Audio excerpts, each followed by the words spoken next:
Doctor plus viewers அனைவருக்கும் வணக்கம். நான் டாக்டர் நித்யா, சித்தா பிசிஷியன். உடலில் பித்தம் தொடர்பாக வரக்கூடிய நோய்கள் நிறைய இருக்கு.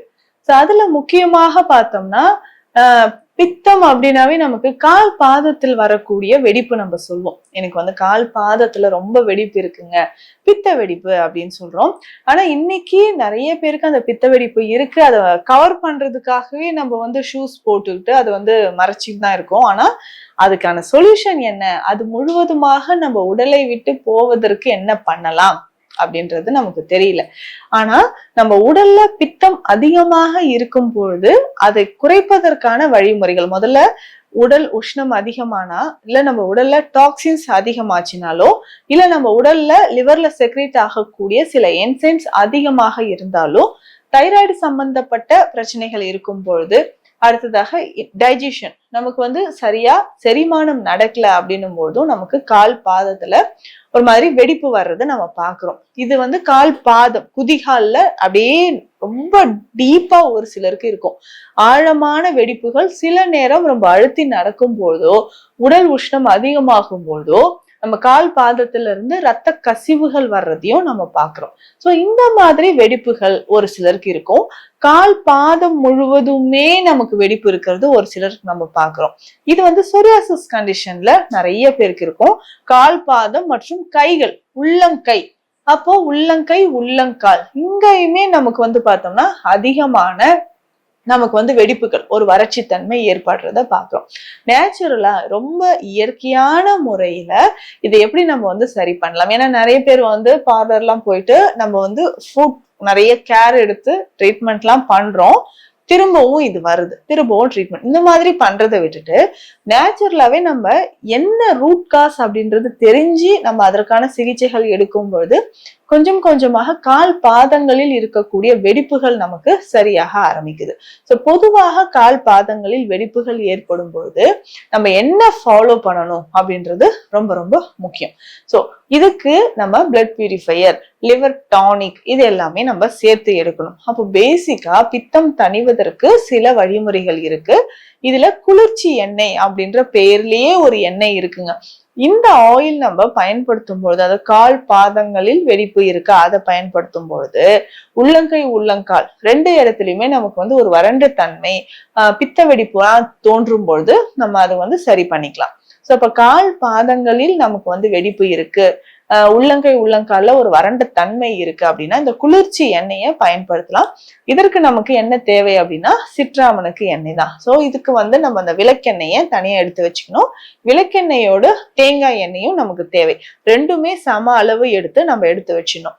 இதனோட சேர்க்கக்கூடிய மூலிகைகள் அப்படின்னு பார்த்தோம்னா கற்றாழை.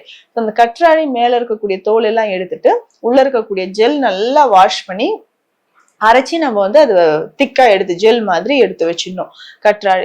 இதனோட வேறு என்ன தேவைப்படுது அப்படின்னா எலுமிச்சை சாறு. சோ கற்றாழை சாறு நம்ம எவ்வளவு எடுத்துருக்கிறோமோ அந்த அளவுக்கு சம அளவுக்கு நம்ம எலுமிச்சை சாறு எடுக்கணும். அதுக்கப்புறம் வெந்தயம். இந்த வெந்தயம் என்ன பண்ணணும்னா இரவு நேரத்திலே தண்ணீர்ல நல்லா ஊற வச்சுட்டு பேஸ்ட் மாதிரி அரைச்சிக்கணும். பேஸ்ட் மாதிரி அரைச்சி அதுக்கப்புறம் இதை எண்ணெயில நம்ம சேர்த்துக்கணும். சோ இந்த மூணுமே ரொம்ப முக்கியமானது. இதனோட கடுக்காய் சூரணம், கடுக்காய் சூரணமும் நம்ம பயன்படுத்தும் பொழுது நம்ம உடலில் இருக்கக்கூடிய சருமத்தில் இருக்கக்கூடிய பிரச்சனைகள் நமக்கு குணமாகுது. முக்கியமாக பூவரசம் பட்டை, இந்த மரத்தோட பூவரச மரம் இருக்கு இல்லைங்களா, இதனோட பட்டையை நம்ம பயன்படுத்தணும். இந்த பொடியும் நம்ம எடுத்துக்கணும். அப்போ நம்ம சருமம் சார்ந்த பிரச்சனைகளும் குணமாகுது, உடல் உஷ்ணமும் இதுல நமக்கு குணமாகுது. சோ இந்த ஆயிலை நம்ம பயன்படுத்தும் பொழுது அப்போ இது எப்படி நம்ம பயன்படுத்தலாம் அப்படின்னு பார்த்தோம்னா, கால் பாதங்கள்ல வெடிப்பு இருக்கு இல்லையா, இதை சரி செய்யறதுக்கு நம்ம இந்த நமக்கு இந்த சிட்ராமனுக்கு எண்ணெய், தேங்காய் எண்ணெய் கலந்து எடுத்துடணும். அது கூடவே நம்ம எடுத்து வச்சிருக்கிற இந்த கற்றாழை, வெந்தயம், எலுமிச்சை சாறு, பூவரசம்பட்டை பொடி எல்லாமே கலந்து இந்த எண்ணெயில போட்டு நல்லா காய்ச்சணும். சோ தைலமாக காய்ச்சி இதை வடிகட்டி எடுத்து வச்சிடணும். சோ வடிகட்டி எடுத்து வைக்கும்போது இதை எப்படி பயன்படுத்தணும் அப்படின்னு பார்த்தோம்னா, நம்ம கால் பாதங்கள்ல வெடிப்பு இருக்கு இல்லைங்களா, அந்த இடத்துல கரெக்டா நல்லாவே ஒரு பட்ஸ் எடுத்துட்டு அந்த ஆயில டிப் பண்ணி கால் பாத வெடிப்பு இருக்கக்கூடிய இடத்துல எல்லாமே இதை கொஞ்சம் கொஞ்சமா நம்ம அப்ளை பண்ணிக்கிட்டே வரணும். சோ ஒரு நாள் இரவு டெய்லியுமே நம்ம இரவு நேரத்துல இதை அப்ளை பண்ணணும். ஸோ காலை நேரத்துல நம்ம ஃப்ரீயா இருக்கும்போது இதை அப்ளை பண்ணிக்கலாம். ஸோ தொடர்ந்து இதை அப்ளை பண்ணிக்கிட்டே வரணும். அதுக்கப்புறம் நம்ம என்ன பண்ண போறோம்னா, ஒரு பாத்திரத்துல மஞ்சள் பொடி ஒரு 1/2 ஸ்பூன் போடணும்.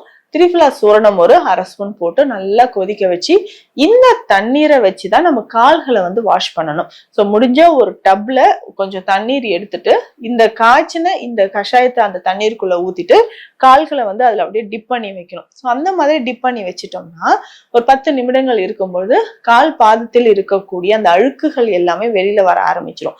அதுக்கப்புறம் நல்லா இதை வந்து வைப் பண்ணி எடுத்துட்டு இந்த ஆயில திரும்பவும் கால் பாதத்துல நம்ம தடவிக்கிட்டே வரணும். தொடர்ந்து இதை வந்து இப்படியே நம்ம தடவிக்கிட்டே வந்தோம்னா கொஞ்சம் கொஞ்சமாக கால் பாதங்களில் இருக்கக்கூடிய வறட்சித்தன்மை நீக்கப்பட்டு அந்த வெடிப்பானது கொஞ்சம் கொஞ்சமாக குறைஞ்சிக்கிட்டே வருது. ஒரு கிளியரா ஒரு ஸ்கின் வேணும்னா இதை நம்ம ஃபாலோ பண்ணிக்கலாம். இதனோட சேர்த்து நமக்கு முன்னரே சொன்ன மாதிரி பித்தம் அதிகமானால் வரக்கூடியது இல்ல லிவர் ரிலேட்டடா ஏதாவது ப்ராப்ளம் இருந்தா இந்த கால் பாதம் வெடிப்பு வரும் அப்படின்னு நம்ம சொல்லியிருக்கோம். இதை சரி செய்யறதுக்கு நமக்கு இளநீரை பயன்படுத்தலாம். இளநீர் நம்ம என்ன பண்ணணும்னா ஒரு இளநீரை வந்து ஓட்டை போட்டு ஹோல் போட்டுட்டு இதுக்குள்ள ஒரு கொஞ்சமா ஒரு 1/4 டீஸ்பூன் அளவுக்கு வெந்தயம் அந்த தண்ணீர்லயே போட்டுடணும். 1 ஸ்பூன் அளவுக்கு பச்சை பயிறு இந்த தண்ணீருக்குள்ளேயே போட்டுட்டு இளநீரை மூடி வச்சிடணும். காலையில எந்திரிச்சு இந்த தண்ணிய குடிச்சிட்டு இந்த வெந்தயம் பச்சை பயிறு ரெண்டுத்தையும் நல்லா மென்னு நம்ம முழுங்கிடணும்.